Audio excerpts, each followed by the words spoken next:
The Bliss Business Podcast, the show about empathy, connection, and consciousness in business. Today's episode is brought to you by Zero Company, your paid search, social media, and programmatic ad experts. Welcome to Marketing with Purpose. This is a segment of the Bliss Business Podcast where we explore what it really takes for marketing leaders to create impact that goes beyond the numbers. I'm Tulio, and in each episode, we sit down with marketing experts to explore their leadership approach and strategies that drive performance and resonate with their audience. Together, we'll dive into what's working, what's not, and how purpose and empathy can transform the way brands connect with people. So let's get started. Today, I'm joined by Cindi Rosner. She is the CMO and founder of CinnerG Marketing. Cindi is a fractional chief marketing officer and revenue growth architect who believes emotional intelligence is one of the most underutilized growth levers in business. She builds and leads marketing organizations that transform customer insights into measurable, durable revenue. With experience spanning entrepreneurial ventures and private equity-backed consumer brands, she has driven acquisition, retention, brand repositioning, and go-to-market strategy in very complex growth environments. We're going to explore aligning marketing with business growth. And I'm excited to dive into the customer insights, strategic clarity, and emotional intelligent leadership, how it can turn marketing into a powerful driver for sustainable growth.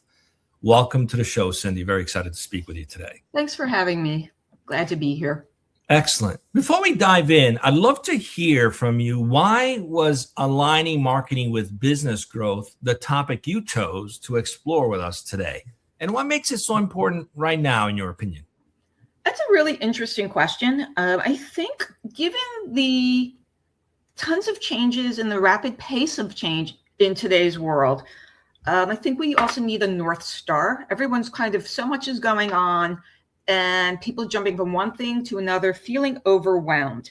But the companies that are really winning right now are the ones that have clarity on the customer positioning, what actually drives growth. So to me, it's also capital isn't cheap. Patience is gone. Brand for brand's sake doesn't really fly unless you can connect it to outcomes.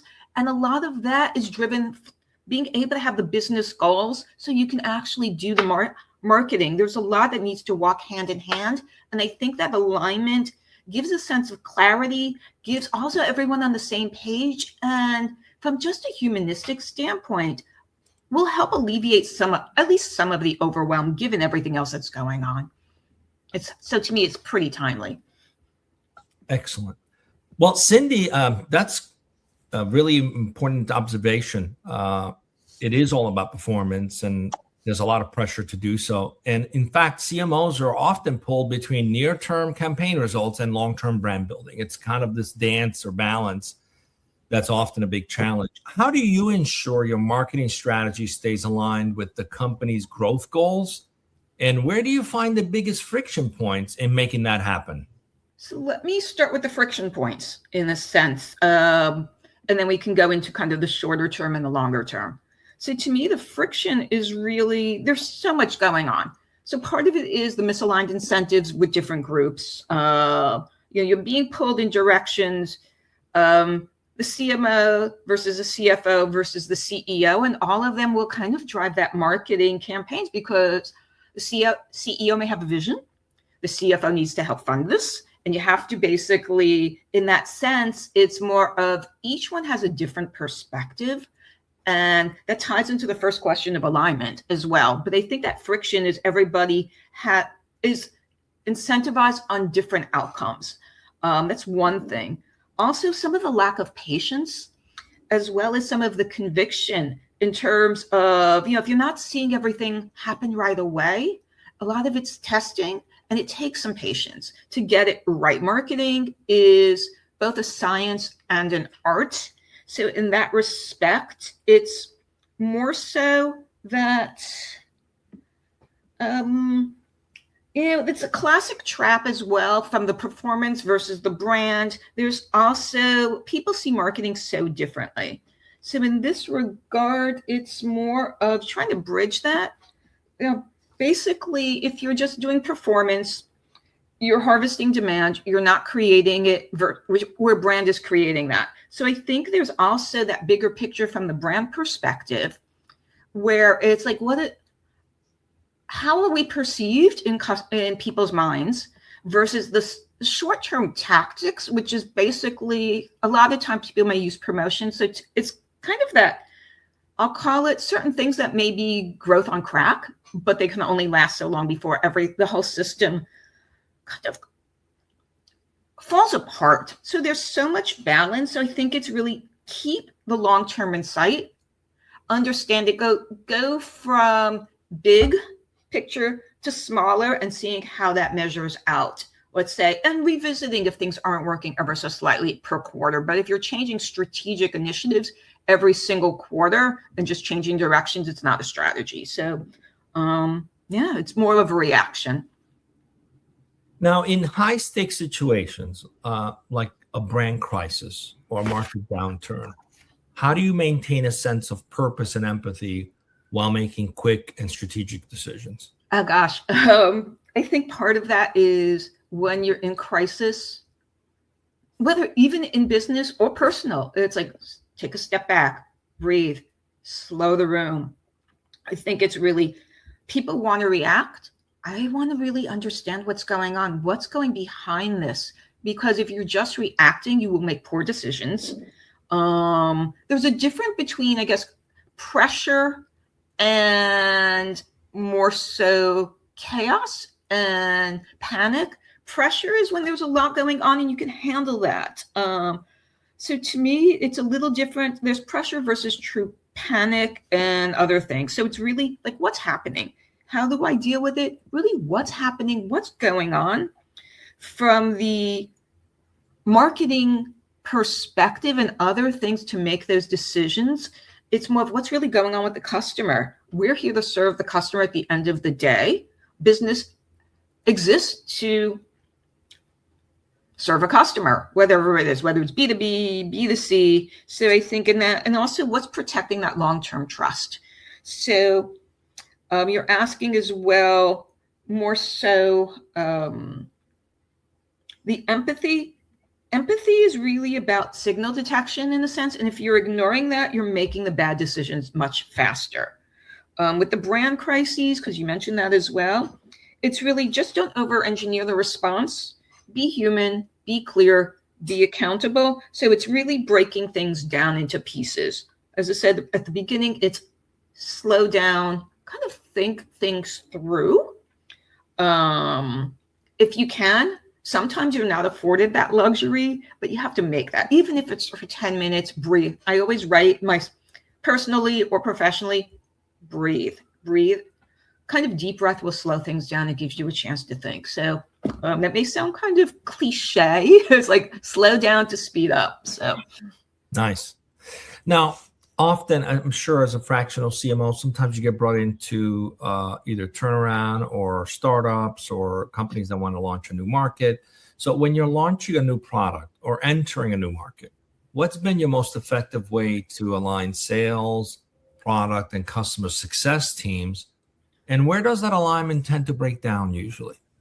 That's a good question. I think to me, trying to align folks is asking lots of the right questions. So I have been in turnarounds. I tend to focus more on B2C, although the breakdown I've seen more so in B2B. I've done B2B work. So it's really understanding other people's perspectives. So, and having that narrative, more so transparency is critical. So trying to align everybody, it's not like you're aligning in a kickoff meeting. It happens in terms of how the goals are structured, having people on the same page. So the goals are the bigger end of picture, whether it's a revenue goal, how do we get there? Each party may have its piece, but we have to understand how everything works together. So from a shared KPI, not necessarily siloed metrics, there are certain things like a KPI of sale, of revenue. That's going to be for everybody, but it's how do we get to that? If you're dealing with a sales team, that is the pipeline. As I said, I do more B2C now than B2B, but let me bring this in because people will want to talk about MQLs versus marketing qualified leads, sales qualified leads, but also the conversion rate. So understanding the metrics And the narrative, it's more of what is that feedback post-launch? Where did we go right? Where did we go wrong? The product, let me put it this way, where it tends to break is really the silos. The product builds if the product team's building in a vacuum, that doesn't work. Marketing will usually have some customer insights that can also help the product. So I think that's one relationship. Sales doesn't necessarily trust marketing leads. Hence, marketing needs to understand what's going on with sales. At the end, even if it's an initial go to market, they'll have some data from other things for other products. They understand the certain customers, the basis, the process a little differently. Marketing strategic in a sense. Sales is more, I'll call it tactical. There is strategy involved in that, but I think those need to go hand in hand. And marketing getting the sales input, they may over-index on messaging versus realities. There are certain realities. If let's say even in retail, you'll have and this is a different example, but I think can bring home for everybody who goes shopping in a sense. There's certain corporate dictates. Now, if let's say you're doing a return or there's a certain policy, whatnot, the people on the sales floor are with customers. It's like, oh, well, this is my corporate policy. People don't want to hear that. There's certain realities in terms of operation. So you're kind of going through each tier, how each group informs the other. So to me, that's the teams and more so the go-to-market strategies. It's everybody needs to be aligned, which, yeah, I hate to say it's kind of, I guess it was what talking is really a theme of alignment for everything. Yeah, it's true. I mean, communication. Silos creates friction. And then all these teams, quite often, there's no one who has ownership. It's like everybody's doing their different things and pointing fingers. And and so you got to have alignment. And customers feel it. You can't fake that. If you show up a certain way in the market, but you're misaligned internally and there's friction and silos, it shows up if the customers feel that. So I'm curious, you've talked about data and even referred to empathy as a signal. So I'm just curious about, can you share a time when customer feedback or behavior data completely shifted your campaign direction and what that might have taught you about balancing intuition with analytics? Okay. So data tells you what's happening. Intuition helps you understand why. So if you're using data only, you're kind of reactive and it has a place. If you're using intuition only, you're guessing. So early on, this was weird and interesting. I was actually, and I'll give a regular example how one informs the other. I was working and turning around a slipcover company. And slipcovers are not sexy, but I was brought in, the private equity firm brought me in. I'm looking through Google, basically their Google ads as well, and seeing what people are converting, or just even clicking through, both clicking through and converting. And people may say it may be color or the style, etc., fit. And we're trying to figure out which one came first. So to me, people actually were more so on the fit than the style or the color. But it was the order of what happened. So we actually repositioned everything more so on fit. But at the end of the day, the whole branding and positioning, not necessarily even campaign, every campaign that followed was more fashion for your furniture. Because yes, slipcovers are good in terms of it's great better for the environment, it's cheaper, things to that nature. There's budgets. So there's so many things from that intuition and just a lot of noise that the data basically gave a sense of how people were responding to those ads and then testing things out, but also getting that sense of feedback from that intuition standpoint of, if we also designed a whole system like pick your color, style, fabric, all that kind of things, doing that more from a fashion standpoint, the size and whatnot. And just slipcovers aren't sexy. So the intuition is how do you really part of it was making it fashionable. So that's the intuition, but driven from data in the sense fit. You want fashion that fits you. Otherwise you look like a bag, in that sense, taking those kind of a little bit of the intuition, but still guided by data. And we also did it for how we did the customer experience on the website and whatnot. So a lot of pieces intertwined. Love that. This is one of the reasons I love design thinking, because you think beyond the transaction. Getting that is just a transaction, but what is the emotional lever that you're really driving towards? And that's a difficult thing to identify, the emotional lever or something like that. But if you do it, you create magic. So let's dig in a little bit about the topic itself for today, right? Turning marketing into a revenue engine. That's really what we get hired to do as either agency or CMOs. What's worked best for turning marketing into a revenue driver at companies you've served? And where do you still see gaps in like CRM, lead tracking, sales alignment that makes it hard to measure success? Good question. I think from this perspective, turning marketing into a revenue engine, people tend, when looking at marketing, a lot of folks may go focus on acquisition, and forget that the old adage is really, okay, it's easier to retain a customer and cheaper, less expensive to retain them than bring somebody new. However, and there is a however, you can, if you're just focusing on one stuff, the bathtub may drain.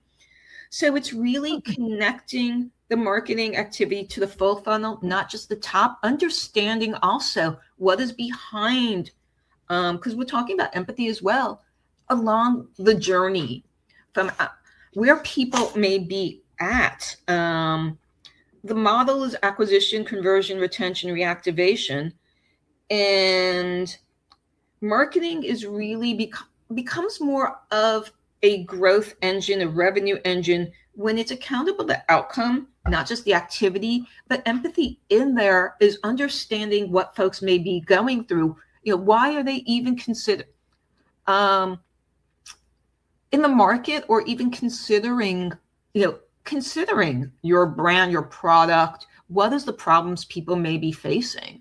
I wrote an article actually on LinkedIn a while back and gave a few examples from brands that did it well, or other things they could do better, let's say even in their emails, understanding the customer's pain points. But beyond even pain points, it's more so what's behind that. How they want to solve the emotional problem. Like I'll give a certain thing for acne cream or something. It's more of, okay, I want to, clear up the pimples, have clearer skin, but it's not even about the clearer skin. It's about how you feel going out, confidence, other avenues in that, and being able to empathize with the experience from that whole, how do I get from point A to point Z? And what makes me come back? So really understanding that and putting yourself in somebody else's shoes. Nice. Okay. Thanks. Yeah. Oh, and you also mentioned in terms of CRM. So CRM can be messy, underutilized. A lot of folks may just do segments or not have enough information in terms of how do we really classify and make it more one-to-one. I started my career as a marketing analyst, a database marketing analyst. And we initially, and it's not on my LinkedIn profile, I actually used to work at the Bradford Exchange. Those tacky Elvis collectible people. I worked with them for a little while, and we were looking to do, this is a long time ago, really doing a customer file of one, having enough information that we can actually choose the right product, the right time, and even develop certain things that it's really more talking one-to-one. The capabilities are there now, but it's still kind of that marketing segment. So I think, or not even a segment's nice, but sometimes people just put everything out like, okay, I'm going to do things for everybody, or maybe have one or two generic things. And I think it's still messy. The systems, and just in terms of it's underutilized. There's a lot going on there. Even with CRM systems, there are a lot of features and functionality, but it also means, hey, we have to deal with the strategic aspects of what we're looking to how we want to understand the customer, communicate with them, when, what signals, how we score. So I think that's also a big, big gap that can be utilized, but don't overcomplicate it. It's also just it can be either overly simplistic or overly complicated. Understand the key, I'll call it, whether it's friction points, drivers, decision points, for that customer, and what's the value you bring along there. So how did that aligns as well, from using your CRM systems? What's the value you can bring at different points? So now we've got two more questions before we wrap up. Sure. Want to understand, when it comes to building high performance teams, like, what's your approach for developing marketing talent so not only can they hit their performance goal, but they stay engaged and inspired? And where do you see leaders struggle most in retaining top talent?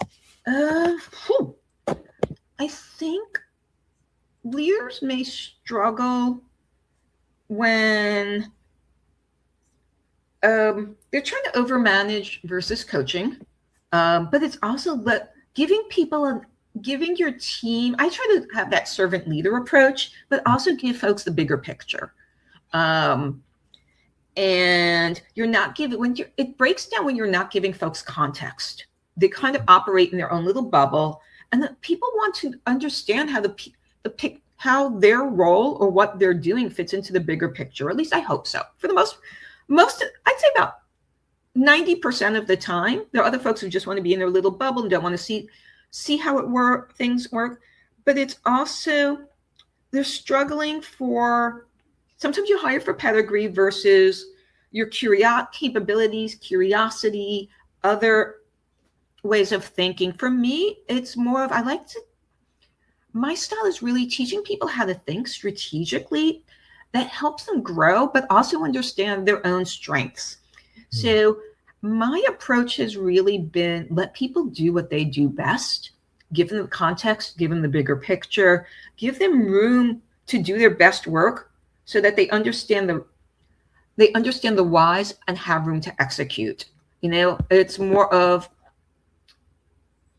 let people trust their judgment. They're in the weeds sometimes more. I've been in the weeds and understand what folks, different roles will do, but I think it's more of trust the judgment, give them guidance, be open. And I think in that respect, people don't leave because of the hard work, but it's either they're micromanaged or there's chaos and no room for growth. It all boils down to that clarity and just being able to understand what people's strengths are and managing that talent. And sometimes it may not be the environment may not be a great fit. And I'm like, hey, what do you want to look for? What are you looking towards? What do you want your career to look like? And how can we help you get there? I agree with you so much. It just treat people like adults. Usually some people don't want to be treated. Sometimes they want a parent, I hate to say that. Well, sometimes because the culture, unfortunately, some cultures do that. But the reality is, they are adults. They make difficult decisions in their lives every day. And how do we make difficult decisions? We look at the data, we look at the information, we analyze, and we make those decisions, in our personal lives. And in business, it's no different. But what's happening is a lot of leaders will hold back. They won't share the why. They won't give the bigger picture. They'll just kind of say that you're the cog. I need you to do this piece. Yeah. And people are disengaged as a result of that. So, there's another human side to that too, because it's people. It's like also there's room to understand a little bit within boundaries, people's personal lives. People, it's not like, hey, we're just worker bees. We have a life around that. Understand a little bit. And we mentioned pressure and stresses. To me, it's like food. I used to do like ice cream runs, or I did bagel Mondays. As well, people also like to kind of, at least in the US and other cultures as well, we tend to socialize or just relax around food and make it fun. I once had a boss as well. He was a president of a company. Every call is like ended, have fun. I actually did. It was more of, how do you build in a little sense of fun in the environment? Because yes, it's work, but work should also at times be, it's not going to always be, there's always going to be a little drudgery, but how do you make it fun and engaging? Yeah. And, I sometimes get a little too serious in the meetings, or just like, okay, I've got to perform or whatever. But it's like, yeah, let's just have some fun, man. If things are stressful, we go for coffee runs. And you're right. Food has been connecting people for thousands of years. So, Yeah. Okay, final question. We really talk a lot about purpose and empathy and the impact that has both on business and individuals and even in the market. In fact, we've done some campaigns, very empathetic driven campaigns, purpose driven campaigns that have shown over a 65% improvement in click-through rate, just because we're focused on resonating with end customers, not just screaming at them. Now, how do purpose and empathy shape the way you approach marketing today? And can you share maybe a personal story where your work had a meaningful impact on a customer or even an employee? So I have a friend. We lost touch for many years. I was in her apartment and I noticed her sofa. This is, again, another slipcover story, which you usually don't think about how it impacts people's lives. And I'm like, oh, wow, interesting sofa. It's like, yeah, I actually ended up getting slipcovers for it. It's more of, had to move. I was going actually a while after, I guess, after she had finished chemo and just needed some changes. And the sofa itself, she couldn't afford a new sofa, but she wanted to make a different look, a different feel. I'm like, hey, yeah, interesting. Where did you get it? And she mentioned, it's at the time when I also asked her when, and there was a company Stretch and Cover. I'm like, holy crap, you bought it this year?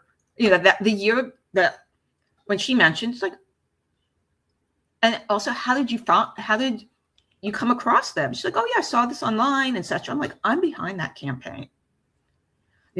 You did this when I was actually heading marketing for this company. And she's just like, yeah, it kind of made my room feel a lot better. And just, I needed to change and I just needed something different, just impacted my environment. So yeah, I love that. Cool.